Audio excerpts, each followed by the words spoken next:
if we can begin, I'm going to ask the first question. In 5 minutes, if you could just address to everyone who's present a short idea of how you feel that we can grow from this experience that we're all facing right now. Well, I think there's many ways, but let me share with you one brief thought. You're only allowing me 5 minutes for each idea. So I think one of the critical things you can gain from isolation is cultivating silence.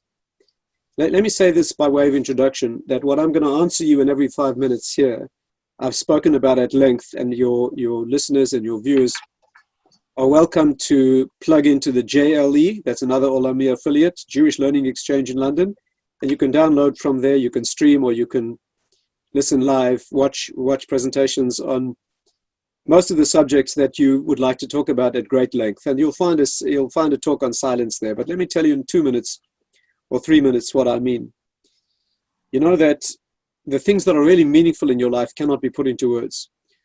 The things that are deeply meaningful cannot be put into words. They live in a zone beyond words, higher than words.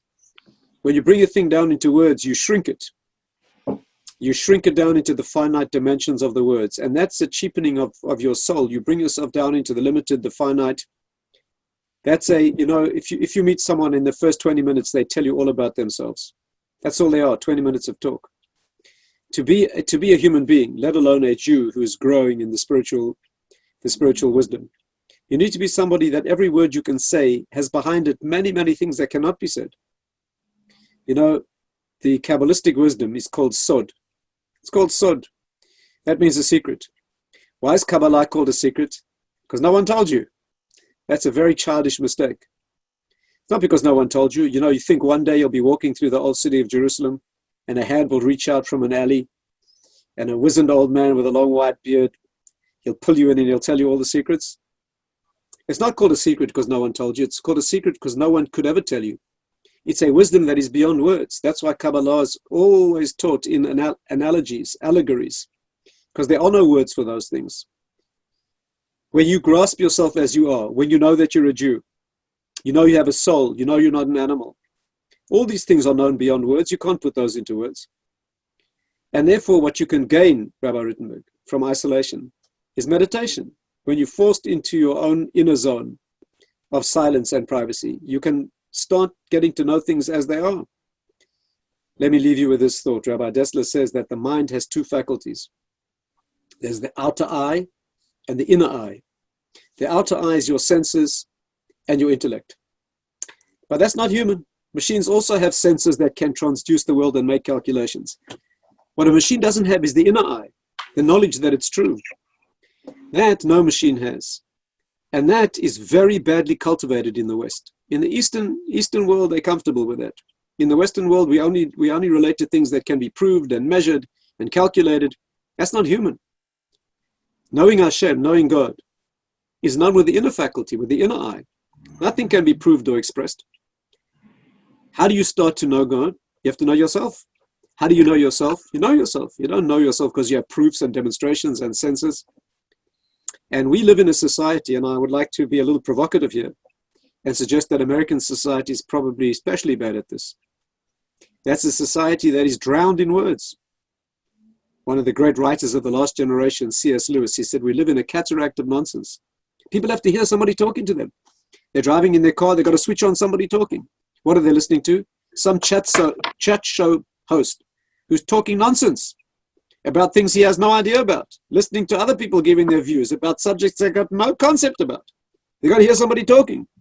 Little silence before you pray. There has to be meditation. You only get to know things in the world of silence. You know that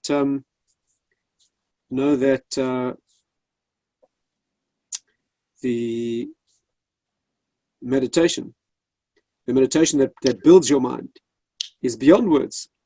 Beyond words. You know, when the child is born, he's taught the whole Torah in the womb. And when he's born, at the moment of birth, he gets a sharp blow on the mouth, and he forgets everything that he knew. Why blow on the mouth? The Maharal says the blow on the mouth is the gift of speech. When you know how to speak, you lose your wisdom. Because as soon as you can put it into the packages of words, it takes on those dimensions. You know that, I'll leave you with this thought. One of the great sages of the last generation, his name was Rav Simcha Zissel Ziv. He once waited 25 years before telling his something that moved him very deeply. He said he was worried that if he said it, he would lose it. Isn't that amazing? Most of us, as soon as we hear something beautiful, who can I tell that to? No, wait a second, wait an hour, wait a day. Let it seep into the fabric of your consciousness before you bring it down into the world of words. And so now my 5 minutes have run out. I'll leave you with the 5th minute, and that is COVID, isolation, silence. Develop the silence. Get to know things as they are before you bring them down into words. Next question. Thank you, Rabbi. Question was asked, what is the right balance of introspective responses, action, teshuvah, unquestioning emunah b'tachon for a Jew in dealing with a long-term livable illness, such as allergies or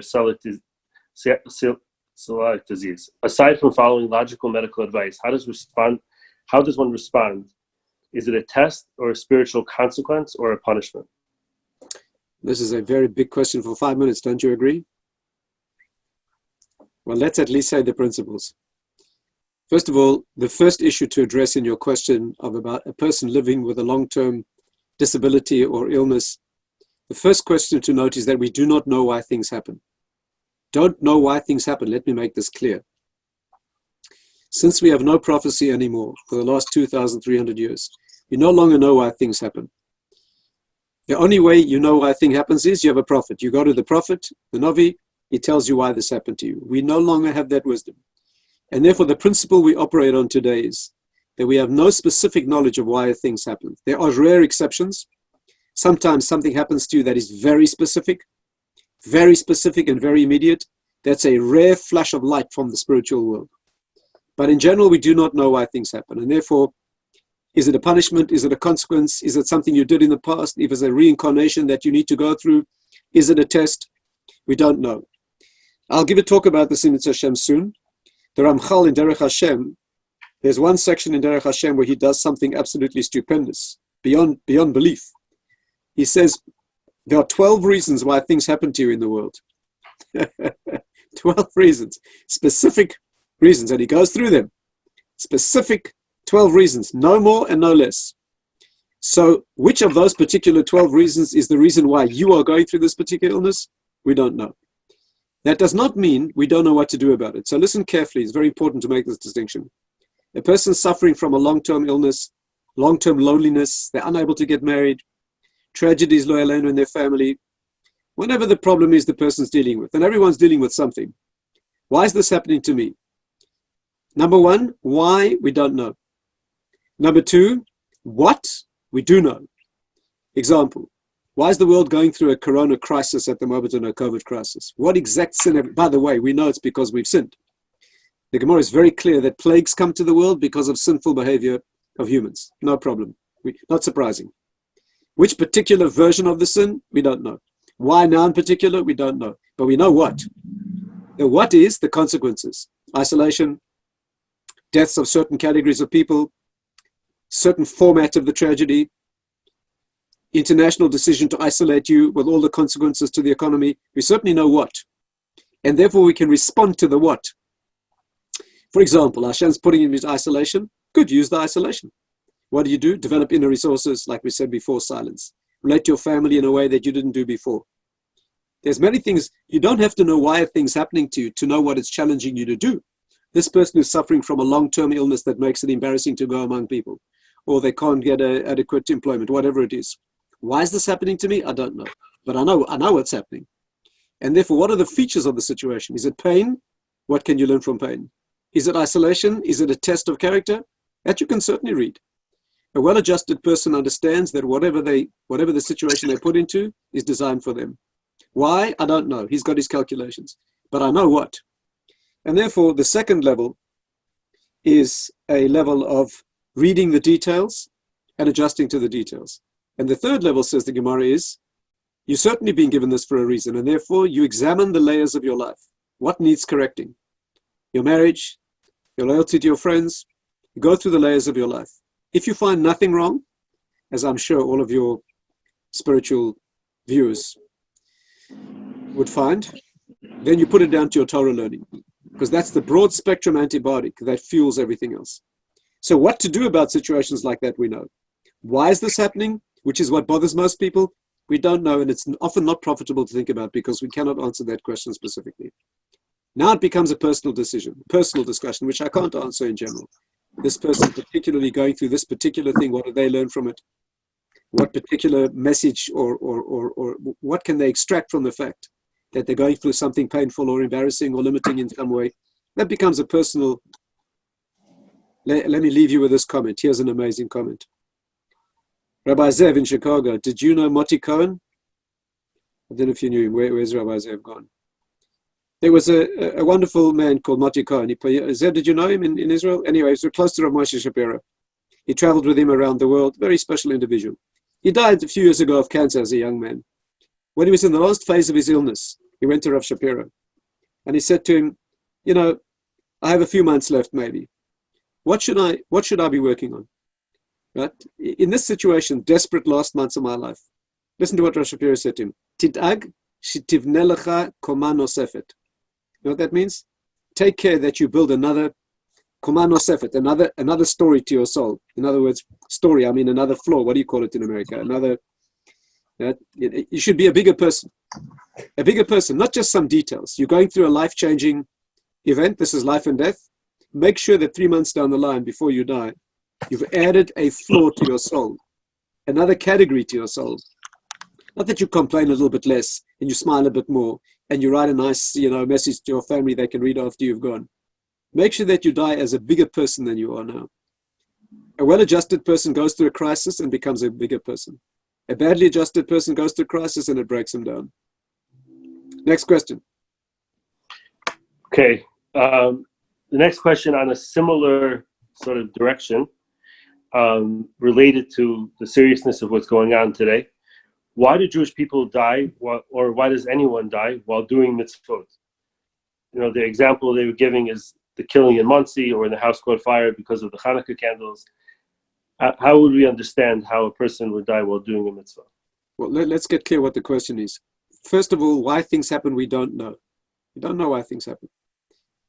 What can you extract? As I explained before, we don't know why things happen. What can you read from the what? What a privilege to die as a Jew. When would you choose to die? When you're doing something, you're watching on the internet you shouldn't be watching? Is that when you want to die? Is that how you want to transition from this world to the next? Or do you want to die in shul davening to Hashem? Your life has to end sometime. Okay, so that's what you extract from those things. If the question meaning is, why do you die doing a mitzvah? Because you should be protected by the mitzvah? That isn't in the contract anywhere. There is a notion in the Gemara that Torah protects you in general and mitzvahs protect you while you're doing them. Protect you on certain things. But the mitzvah is not going to protect you from when your time comes. And therefore, right, I know of a man in a certain city died while being called up to the Torah. Shabbos morning, called up to the Torah, made his bracha and died. On the one hand, Hashem, what are you doing? On the other hand, whoa, amazing. What a time to go. So I think it's a question of the vision that you have of the world. And I think the axiom behind the question needs to be examined. Next okay, question. thank you. Is every piece of sand on a beach placed there by God because he says it has to be placed right there? Or is there a range for the natural, quotations, world to reign, cause and effect? This is not directly directed by his wisdom. That's a nice question. That's a good question. At last, a question we can answer. This question is a deep question, what we call hashgacha pratis, hashgacha pratit, God's fine-tuned dealing with the world. Let me tell you what he said about this and why it's misunderstood, and then the correct answer. The Rambam and many like him say this. They say that when it comes to you as an individual, God directs your actions with great precision. When it comes to the natural world, he pays only attention to the categories. Let me explain what I mean. When it comes to you as an individual, he's responding to you in specific detail.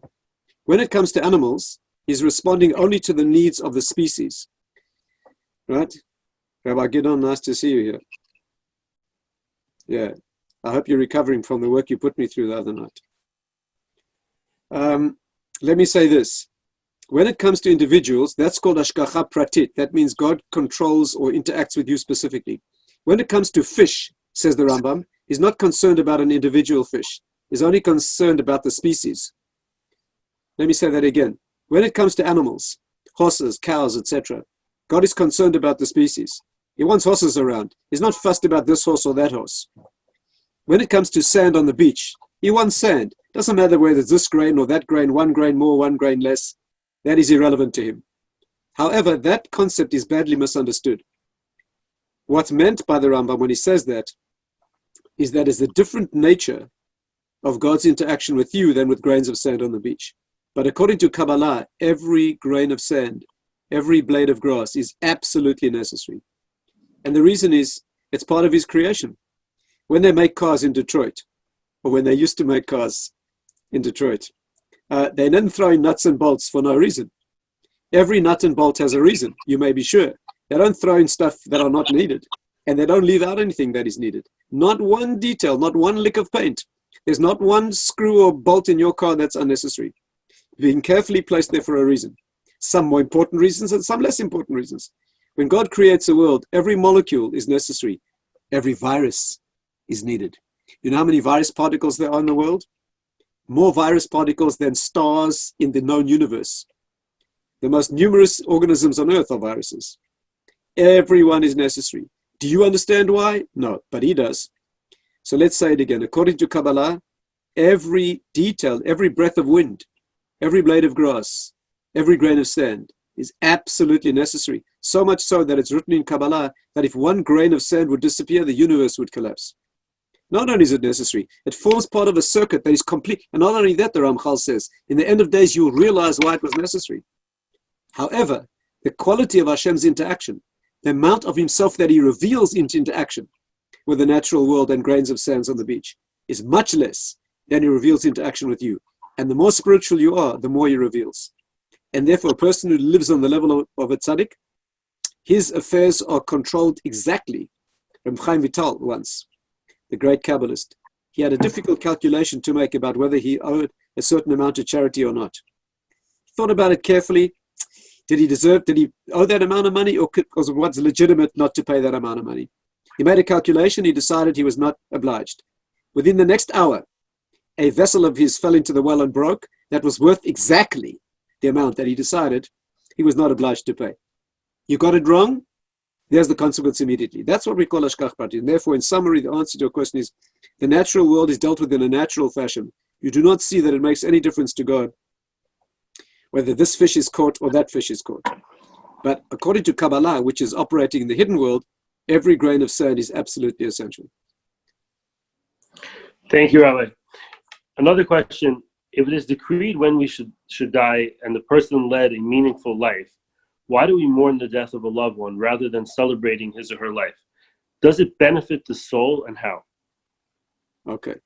When somebody dies after a meaningful life, let's say somebody fulfilled themselves maximally and they died, there are 2 feelings you should have. One is a sadness, and we'll have to explain why that is true. And the other is a celebration of the life. Absolutely, celebration of the life. So much so that if you visit the grave of a person who's died, so there's a mourning and a sadness. When you visit the grave of a tzaddik, it's an exhilarating experience. On the contrary, when you go to the grave of a tzaddik, a person who lived as they should, it's a completely different experience. You know, when I was in Prague with Rav Moshe Shapiro, we went to the grave of the Maharal. Rav Moshe lay down on the grave. I saw that. We went at 5 a.m. before the tourists arrived. He climbed on the grave of the Maharal. You know, it's like about 2.5, 3 feet construction. He lay down. That's called Mishtatech al Kivrei Avos. We asked him afterwards, what's so special about the grave of a tzaddik? He says, Tchias HaMeisim under construction. This is the resurrection of the dead under construction. And that's what you're trying to absorb. So let's go back a moment. When a person dies after a fulfilled life, there's a tremendous rejoicing in the fact that the person died pure and achieved what they achieved. At the same time, there's a tremendous mourning for the fact that this person, first of all, left the world, is now bereft of the opportunity to perform mitzvahs, and is manifesting the great tragedy of humanity, which is death. That was not part of the plan. When Adam was created originally, he was immortal. He died as part of a failing of humanity. When a human being dies, which is a disintegration, It's a correction that's needed. It reminds us of the tragedy of the fact that we are mortal beings. Instead of being semi-divine beings, we are mortal beings given to disintegration. And that's a tremendous sadness. Apart from the fact of the loneliness and the missing of the person, that's all peripheral stuff. And the final part of your question is, does the mourning achieve anything for the person? Listen to this well. The Rambam says that if you mourn correctly, namely, act in empathy. What is mourning? What is mourning in Jewish law? You act in empathy with the soul to carry it on its journey. What is mourning? They cannot move, you sit. They have no mechanism of locomotion, you take your shoes off. They cannot appear in the world, your appearance is torn. You sit in silence. Again, the mitzvah of mourning is to act in empathy with the soul, particularly someone like a parent. That person carried you on your journey into the world, and now they need you to carry them. Listen to what the Rambam says. He says, if you fail to mourn for somebody that you're obliged to mourn for, you're guilty of cruelty. Cruelty. That's the language you use. Achzariyut. You could have helped them and you didn't. And therefore, of course, mourning helps the person. We are so badly educated. We think mourning is to take leave and come to terms and seal the, psychologically. That's all fringe benefits. The obligation of mourning is to carry them on a journey. It's very hard work. Each halakha of mourning is designed to carry the neshama to where it needs to be carried for. It's a tremendous obligation and responsibility. If you don't do it correctly, you're guilty of cruelty to the soul. And therefore, mourning isn't only psychologically helpful, it's an obligation. And why do you do it for 7 days? Because it takes 7 days for the soul to get adjusted to its situation in the next world. It's very uncomfortable for 7 days. It keeps trying to get the body to move and the body won't react. And so you go through the agony of mourning for the 7 days, and for 30 days, it's a lesser degree. And therefore, the laws of Avelut are not simply psychological and sentimental. There's no such thing in Judaism. It's a tangible, specific obligation to carry that neshama on a journey. Yeah, next question. Thank you. I'm going to switch to a different topic, science and Torah.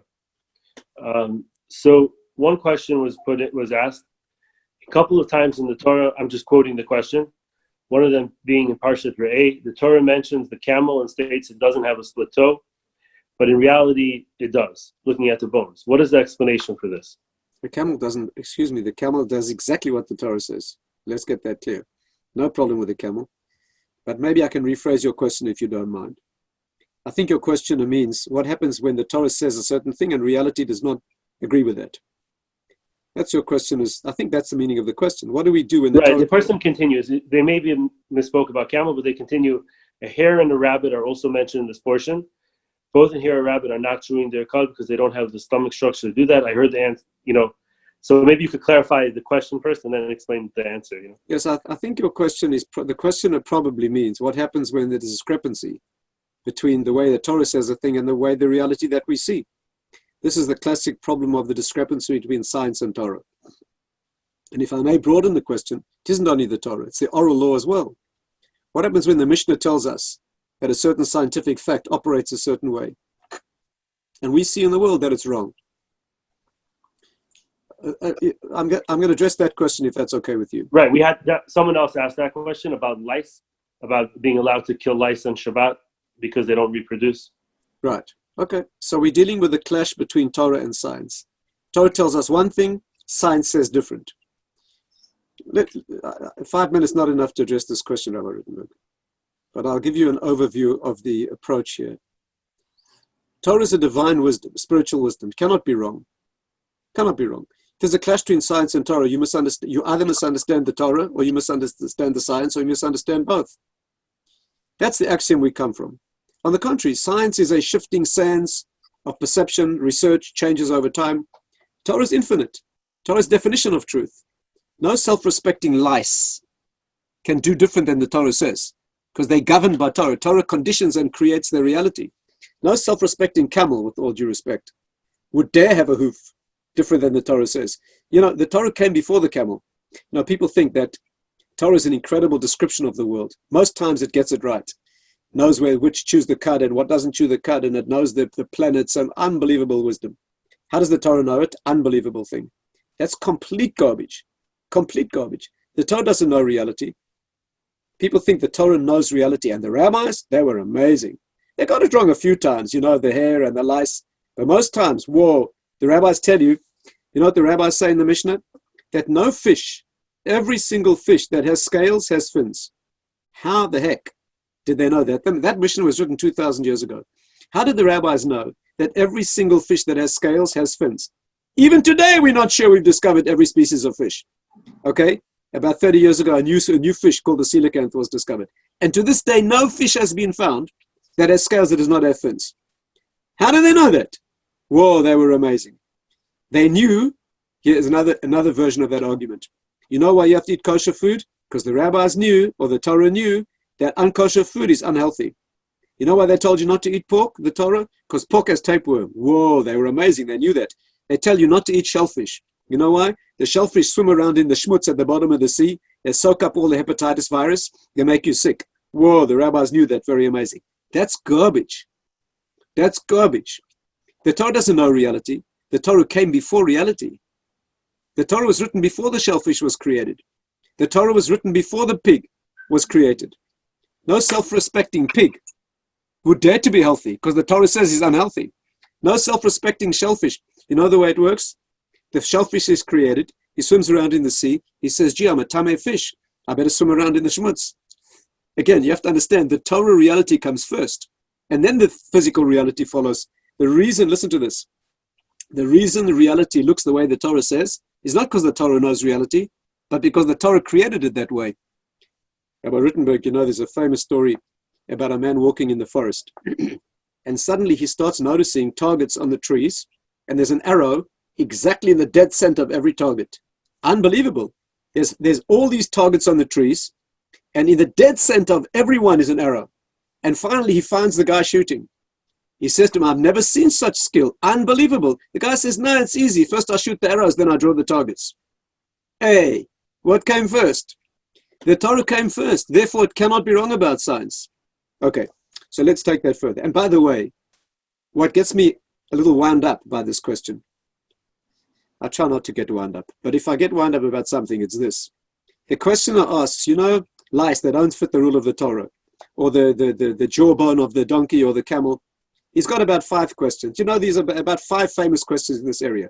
Why doesn't he start with the 2,000 examples where the Torah gets it right beyond scientific explanation? Why doesn't he get right the fact? Do you know the Gemara calculates the time of the month? You know, the period of the month to within 2/5 of a second of NASA's assessment. 2/5 of a second. And I think NASA's wrong. How the heck did they get it right? Right, to within 2 seconds. They knew about fish. They're unbelievable things that, I'll tell you a cute story. As a doctor, around 100 years ago, when surgery was very new, there was a Jewish doctor in a hospital in Vilna. Jewish doctor. He was a little boy in Cheder, and yeah, he left that system and eventually became a doctor. One day in the hospital, there was a patient who had a disease of his spleen and he was dying. Some problem, an abscess, I don't know what it was, the guy was dying. There was no hope for this patient. One morning, the doctor walked in, he said to the patient, listen, I've got a crazy idea. I want to operate on you and remove your spleen. Now, the logic at the time was that listen to this, the logic was if an organ is diseased and it's killing you, if you take it out, you'll certainly kill the guy. For example, the liver. If the liver goes wrong and it's not functioning, it's killing you. If you take it out of the body, you'll die immediately. Then you've got no functions in the liver. At the time, they didn't know what the spleen did in the body. So the heart, you're in heart failure, you're dying. If we cut your heart out, you die immediately. That was the surgical logic. And therefore, he said, I know it's crazy. It goes against everything we've been taught. But I want to try. You've got no hope. The patient said, doctor, is that my only chance? He said, absolutely. He said, go ahead. The guy operated. He took out his spleen. The guy made a full recovery. So the doctors in the hospital said to this doctor, like, how did you do that? Like, it was guaranteed in all the surgical wisdom that if you take out an organ that's ill, that's obviously killing the guy because it's ill, you're going to kill him fast if you take it out. The doctor said, you know, I was a little boy in the Cheder in Volozhin. And I remember when I was a little child, we learned Mishnayos. Hundreds of Mishnahs I had to learn by heart. And I suddenly remembered a Mishnah that I learned in Chulin. The Mishnah in Chulin says, goes to all the organs of the body. And it says, Nikaf HaKaved, that means if there's an injury to the liver, treifa, the animal's a treifa, that means it's going to die. Nital HaKaved, you take away the liver, it's definitely a treifa. Next organ, the lining of the brain. If it's got a cut in it, right, whatever it is, it's a treif animal, it's going to die. If the organ's removed, he's for sure going to die. But the Mishnah says when it comes to the spleen, the Mishnah says, Nikafat chol, if the spleen is injured, treifa. Nitalat chol, but if the spleen's missing, he's kosher. Animal's fine. I said, is that right? So the Mishnah is telling me that a diseased spleen is lethal. But a removed spleen, you're cool. Took out his spleen. The Mishnah saved his life. How did the Mishnah know that? So when your questioner asks you, what about lice and camels? Why doesn't he first begin with the 2,000 examples where the Torah got it right in a way that modern science doesn't understand? Okay, now it comes to a few questions that we don't understand. The Gemara says that lice do not reproduce in a male-female, no male-female reproduction. That makes no sense to us. By the way, it didn't make sense in the time of the Gemara either, because you can see that lice are male and female, and you can see that they lay eggs. Any mother who's had a kid who's gone to school has taken lice eggs out of their hair. The rabbis could see that. So obviously there's something we're not communicating about correctly here. But let's say it's a problem. Let's say it's a problem. So thousands of examples. The Torah knows science perfectly. 5 of them, it appears to be wrong. I would be a little cautious in saying the Torah got it wrong. Maybe you're not understanding. And furthermore, said Rav Moshe Shapiro, let's say it's a kasha. It's a difficulty. Does the Torah collapse on that? We have hundreds of questions in Torah. Listen to this. We have hundreds and hundreds, thousands of questions. Every page of Gemara has dozens of questions. Does that stop Judaism being true? It's a question. Now the Torah makes a comment about science. We don't understand it. It's a question. So we put it aside till we find an answer. It's legitimate to have questions. If it's legitimate to have an attack on a Torah idea from Torah, it's certainly legitimate to have an attack on a scientific fact from Torah. So the 4 or 5 questions we don't understand. And finally, one more important point, very important point. When the Torah quotes science wrongly, I'm speaking to the rabbis in the group. I see at least a few rabbis who I know. I'm speaking to people who've got a learning background. So listen carefully. Sean, yes, sit up straight and pay attention. Listen to this. Gidon, this is for you as well. Listen to this. When the Torah speaks about science, it does it in 2 contexts. It speaks about science in the context of halakha and science in the context of non-halakha. Any Torah comment about science that has halachic relevance is 100% true. Because if the fact is not true, the halakha is not true. Let me say that again. When the Torah talks about lice with a halachic reason, what it says about lice is 100% true. Because if it's not, the halakha collapses. And if the halakha collapses, that's Torah collapsing. Again, any statement the Torah makes about the moon and its periods, or lice and Shabbat, any scientific fact that Torah mentions relevant to science, to halakha, 100% correct. How many problems are there? A handful. But many, many times the Torah talks about science not in the context of halakha.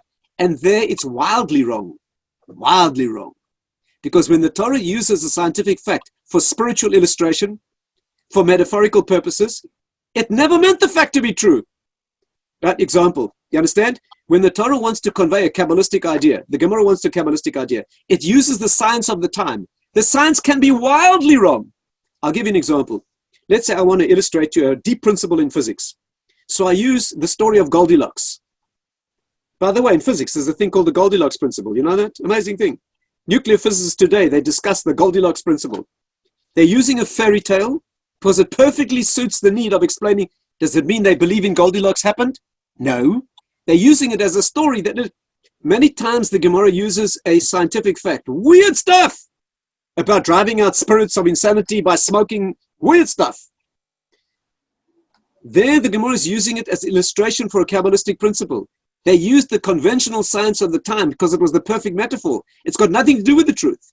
They never took... Am I making myself clear?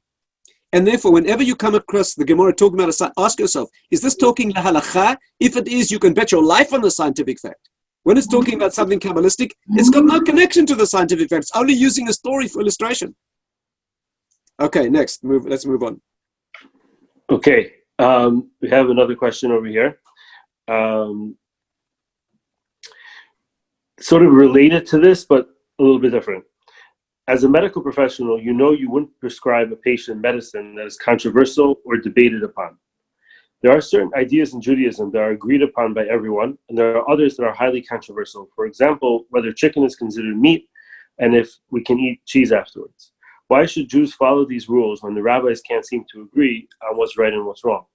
we wouldn't take medicine unless we know for sure that it will help. It shouldn't be any different for Judaism. Okay, that's a nice question, but it's completely misconstructed, Rabbi Rittenberg. Let's listen to this carefully. First of all, in medicine, we use treatments all the time that are not agreed. Daniel, do you like that? We use medical treatments all the time that are not agreed. I hate to tell you this. Almost every medical treatment is disagreed about. Should you use hydroxychloroquine today for COVID? There's a violent argument going on. Should you use antivirals? Violent argument. There is a hysterical argument about these things. I hate to disappoint you. Doctors almost always disagree. What do they agree on? How you set a broken bone, more or less. More or less. And by the way, whatever doctors agree on, 5 years later, they decide is criminal. I hate to disappoint you. Medicine is rife with arguments. How do we solve it, by the way? We go with the majority of opinion. There's a consensus of expert opinion. We have a way of resolving these things. And by the way, Rabbi Rittenberg, very often in medicine, there's no resolution. And you're free to make your own choice. Absolutely free to make your own choice. Right?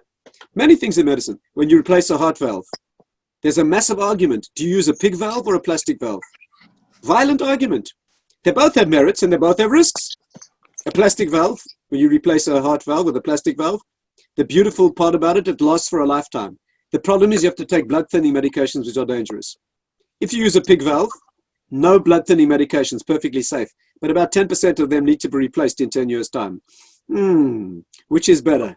Massive argument. How do we decide those issues? We have a consensus of majority opinion, or the patient gets to choose. Let's go to halakha.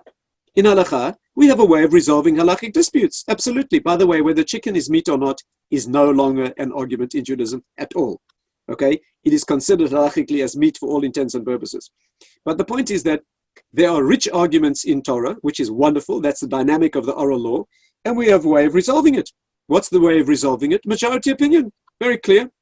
When there's no majority opinion, choose what you want. Ask your local Orthodox rabbi and make your own choice. I once asked Rav Eliashiv about a patient where there was an argument. I asked Rav Eliashiv. There was an argument about whether the patient should have a plastic valve or a pig valve. He said, the patient gets to choose. It's not for the rabbi. Which one does he want to live with? It's his life. Let him choose which risks he wants to live with. So the answer to your question is, unfortunately, medicine is fraught with argument. We have a way of resolving that in each case. Very often the patient should be the one making the choice. Sometimes that's not correct. Halachically, the beauty and the dynamic of the oral law is that it's not cast in stone and monolithic. There are tremendous arguments within Torah, and each one is valid. Each one is a different facet of reality. And we have ways of resolving that. We know the majority of opinion. A learned rabbi knows how to weigh up the opinions. Sometimes it's a majority. Sometimes there's a minority that is so senior. Many halachic decisions in medicine, for example. These days, we rely on Rav Moshe Feinstein, even in cases where he was not the majority. He had very broad shoulders, and every rabbi in this generation knows that. And therefore, it's a professional judgment about how you make those decisions in Torah, a professional rabbinic judgment, and it's part of the dynamic and the beauty of the oral law. I hope that's clear. Somebody asked the question. Let me tell you something interesting. Yes. You know that the Torah says you need to go to doctors to be treated. V'rapa yirape. The doctor has permission to treat, and you have permission to see a doctor. The trouble is that the Torah doesn't tell you what the doctor should do. Here's the problem. Go to your doctor. The Torah says so. Great. I'm fulfilling a mitzvah exactly where the Torah says. I walk into the doctor's office. So far, I'm observing the Torah totally. Then the doctor starts telling me, take this tablet and that tablet. Just 1 second. The Torah doesn't say that tablet or that tablet. And the problem is that whatever the medicine the doctor gives me, in 5 years' time, they're going to find something better, and they'll decide that this one is useless or criminal. Medicine's like that. I'm speaking as I've been a doctor for many years. I can tell you every medical treatment that is accepted, in 5 or 10 years' time, they decide that it's completely criminal and it does harm. You know, my father was a doctor before me. If I used the kind of medicines my father used, they'd jail me right away. That stuff is criminal. So here's the problem. The Torah tells you to accept medical treatment, but you know that medical treatment is subject to human opinions, and you know that it will change all the time. What gives you the right to take this medicine? And listen carefully. This is so important in this COVID era. The answer is the Torah tells you to do what's normal in your time and place. Is it effective or not? Irrelevant. The healing comes from God. Listen, let me say it again. The Torah says go and seek medical treatment. Which medical treatment? what is broadly accepted by the consensus of experts in your day and age. If it's a broadly accepted consensus medical treatment, God will take care of you if you take it. And if he doesn't, it wasn't meant to be. Start reaching for some fringe stuff, some extremes. People asking me to sign petitions that this medicine should be used, that medicine, mega doses of this and that. This is ridiculous from a Jewish point of view. It's not the mega doses of vitamin C that will save you in the first place. It's God. Only God wants you to take a little white tablet. Which one? Whatever one is acceptable according to the mainstream. No matter how sick you are, you got chas v'shalom, a terrible disease. You do what's responsible at the best level, the best doctor available, with the best researched medicine that's available at your time. That's all. Less than that is negligent, and more than that is a lack of bitachon. Let me say it again. How many locks do you need on your door? What's normal in your time and place? If you live in a city where people have 2 locks on their door, you need 2 locks on your door. Less is negligent, and more is a lack of bitachon. It's not the lock that's going to save your life anyway. You can have 5 locks on your door, and your wife can wake up extra violent that day. You know, a lot of things can happen that are going to take you out. But you need to act responsibly. In medicine, you need to do what's normal in your time and place. Less than that is negligent, and more than that is a lack of bitachon. And so when a person's ill, they need to accept the best consensus of medical treatment at the time. To start running around the world and start doing Haiti voodoo, medicine, and then taking mega doses of this and that and putting stuff in your ear and inhaling your hairdryer. That's not the Torah. That's not the Torah approach. Hishtadlut means to do what's normal in your time and place. And then you trust God. Unfortunately, you have to make hishtadlus. Not less than necessary, but not more either. And therefore, that is how you resolve those issues. COVID, by the way. The right decision was to isolate everybody, despite the enormous fallout and the whole, it was the right call at the time. Unfortunately, it's not a permanent call. The world is suffering. And by the way, it's not, as Rabbi Rosenblum put it beautifully last week. People think that it's a tension between life and money. Life, you isolate everybody, you save lives. But that's money. People are not earning a living. It's not a question of life against money. It's life against life. When you lock people down, money is life too, and a community cannot earn a living. That's a life and death question. This is life against life. Locking people down in permanent isolation costs lives too in many ways. But it's a delicate balance. The right call was to isolate everyone initially. We had no idea what was going on. It's a weird illness. A weird illness. People are getting short of breath without adequate blood tests are going crazy. People are getting weird symptoms. People are getting red toes. Do you know that, Rabbi Rittenberg? People are starting to get red toes from COVID. Weird stuff, blood clots, strokes, unbelievable things. So we know what was going on. We needed to play for time. We needed to not to have the ICU swamped by people with people dying in the, in 1918? The Americans were burying people with bulldozers. The hospital corridors were piled with dead people. It was the right call, but it's a limited time. You can't keep going like that. You keep people locked down, people are going to die. Last week, my daughter lives in South Africa, told me she has a lady who comes in to help them. The lady's in isolation in one of the townships. She called my daughter and she said, listen, you've got to give me some work. I've got no food. I've got no food. There's people, there's a road in Johannesburg where you drive in the morning. There's a long line of black men sitting on the side of the road. They're painters and builders and bricklayers and plasterers. They're hoping someone is going to come and pick them up and give them work that day. If no one picks them up and gives them the job that day, they don't eat that day. There's many Jewish people and many people in South Africa, they drive to work, they hand a coffee or a breakfast out of the window to those guys. There's a Jewish restaurant owner. He owns 2 restaurants in a place called Mourn. He takes his restaurant food to the guys every day. There's people, if they don't work today, they don't eat today. You can't keep people like that locked down. But it's a delicate balance. And how do you stop the isolation now? So as you stop the isolation, most young people are going to be fine. May well turn out that they're immune if they've had it. Many people have had it. But what about the elderly, vulnerable people that are going to die when this, every time you lift the lid and you stop the isolation, somebody's grandmother dies. It's a delicate balance. It's a balance for society to decide, and it takes very mature judgment. So the right thing to do is what the standard expert advice is in your generation. There's always differences of opinions. Less than that is irresponsible. More than that is a lack of faith. Yeah, next question. Okay, thank you, Rabbi. We'll try to get to 2 more questions.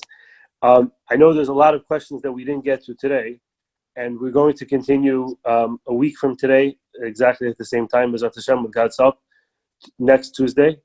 So the question And please continue to send me questions if you would like. I'm saving them so we could ask them for next week. So the question was asked, according to Rabbi Wasserman, there are 7 stages to the coming of Mashiach, and we are in the 7th stage. What are your thoughts on this, and how do we look at these current circumstances? Yes, that's true. We are in the final stage. Everyone agrees on that. There's no question about that. It's accepted by everybody in the Torah world that we are on what's called Ikzud Mashiach, which means the footsteps of the Mashiach. But it doesn't mean much, you know. Yes, he could come any day now, any moment. Absolutely. What does it mean? Be prepared. Absolutely, be prepared. In the language of the Talmud, make sure that your underwear is white. You know what I mean? You need to be clean. Who knows when you'll be taken to hospital and they undress you? A little embarrassing. You know, I'll give you a humorous take on this. When I was a medical student in South Africa, there was you need to understand South African culture for this, but in South Africa, there's no more macho image than the motorcycle policeman, right? They call traffic cops. You're talking about grizzled, Sean, you know what I mean? You're talking about grizzled, weather-beaten, you know, sun-tanned, grizzled, you know, veterans, day and night on their motorcycles. There's no more macho. There's not fear for many things, okay? But there's fear for that. When those guys pull you over, you know, you don't argue. You just say yes, sir. You know, okay, macho like anything. Now those guys ride their motorcycles day and night. Now South Africa's a hot country, but in the winter it gets cold at night. You know, it gets cold at night, and it's cold on a motorcycle. So they discovered that if you wear under your motorcycle uniform your wife's tights. You know what tights are? They're called pantyhose in South Africa. Do you know what I mean? They're like nylon kind of tights. You know, you like pull them up. You know, they're usually pink. You know, okay. Here's this motorcycle cop, grizzled, muscular, macho character. Under his uniform, he's got pink tights. Well, every now and then, one of them has an accident, and I'm there. I'm an intern in the hospital. The guy's brought in with a broken leg. Now, what happens when a guy's got a broken leg? You don't undress him because you make the fracture worse. So what you have is special scissors. It's a scissor that cuts clothing, and it's got a special blunt tip so you don't injure the patient. So here's this elderly nurse. The guy's lying on the table. She takes the scissor, she slits his trousers, and there in all his glory is the pink tights. Okay? A little humorous and a little tragic. You want to be sure you're not wearing pink tights, you know, when the Mashiach arrives, okay? You want clean underwear when the Mashiach arrives. That's the language of the Gemara. Let your clothes always be white and pure. And therefore, Rabbi Rittenberg, the answer is the Mashiach's on his way. You need to be ready. You need to look the way, at every moment of your life, you need to look the way you would like to look when he arrives. You may not have time to prepare. Yeah. Okay. Before we give the final question, a few people asked me to share the information about the class I mentioned tonight. So I'm going to put this on the screen, and you could, if you like, you can take a screenshot of this. This is a class that we have tonight, 8:30 p.m. Eastern Standard Time, with Rabbi Y.Y. Jacobson, really phenomenal speaker, discovering your personal relationship with Hashem. And you can also get this on TorahAnytime.com. I'm just going to take this off, but if you want to take a screenshot of it. For the final question, and again, we had really amazing questions. There's a lot more questions for next week, but please keep sending them. For the final question, what is the proper balance between the amount of hishtadlut, emunah, bitachon, when it comes to parnasa? Rabbi, you can answer that in 4 minutes, right? I have a long talk on this. If anyone goes to the JLE in London, Jewish Learning Exchange, you can download from there many talks. You can go to simpletoremember.com, where they have a couple hundred, I think, of my talks. There are 2 lengthy talks there on getting that balance right. Let me say just in 2 minutes, the basic answer to that is to be normal. To be normal, you can't expect miracles. If you want to earn a certain amount of money, you need to make the effort that is commensurate with that amount. Doing less than that, you need to have genuine bitachon. You can't fake that. Doing more than that is just silly. To do more effort than necessary to earn is just silly. You're wasting your time. The money's going to come in anyway. On the other hand, you can't cut back to the extent that you're expecting a miraculous result unless you're on the level, and you can't ask anyone where you're on that level. So the rule of thumb, although this is a complicated discussion in many layers, and I've tried to go through that in a lengthy discussion. I cannot do justice to it. It would be a disgrace to the subject to try to answer it in 1 minute. But I'll tell you the starting position. The starting position is to be normal. To be normal, when it comes to getting married, you can make less effort. Each area has its own area. To get married, what do you have to do? Look nice, smell nice, pretend to be normal. Meet people who are more or less compatible, having someone help you in a sensible kind of a fashion. Earning a living. There are many considerations. Needs to suit your personality, something that's clean and kosher. But the starting position in earning a living is doing something that is normal, not pushing any boundaries, not getting into anything that's unnecessary or dishonest in any way, and not expecting to earn an amount that would be miraculous at your level of bitachon. But really, this needs a full discussion. You either need to devote one of your sessions to this, I'm happy to talk about it, or download those talks with the greatest of pleasure. Let me thank you, Rabbi Rittenberg, for this opportunity. Daniel, nice to see you. Gidon, Mordi, nice to see you as well. Sean, Rabbi Dan, a few other people. Zev, nice to see you. Stay in touch, please. Les from Chicago. I can't see everyone, but nice to have you with me on this session. Thanks to Emmet and Olami for making this possible. And hope to see you next week. Thank you very much, Rabbi Tatz. Greatly appreciated. And just to reiterate, the website Rabbi Tatz mentioned is simpletoremember.com, where you can find a lot of other Rabbi Tatz's classes. And everyone be safe, and hope to see you again soon in person, and if not in person, at least on Zoom. Rabbi Tatz, have a good night. And thank you very much. Let me mention, I gave a talk last night called Corona or COVID, What We Know Now. So there's a Zoom session. It's got some fantastic videos, illustrations of the virus itself and the scale and size of the virus. Quite amazing stuff to see the illustrations. So you go to the JLE and just scroll down to the end of my talks. And it's called, I think it's called... What's the JLE website? What's the JLE website? Just go to JLE, which is a London Jewish Learning Exchange in London, JLE. Yeah. And it'll come up. And then on the website, the different speakers. If you look up the talk I gave yesterday on COVID, What We Know Now, I think your viewers enjoy seeing the graphics on that. Anyway, have a great week. Thank you very much. Okay, thank you very much, Rabbi Tatz. Pleasure.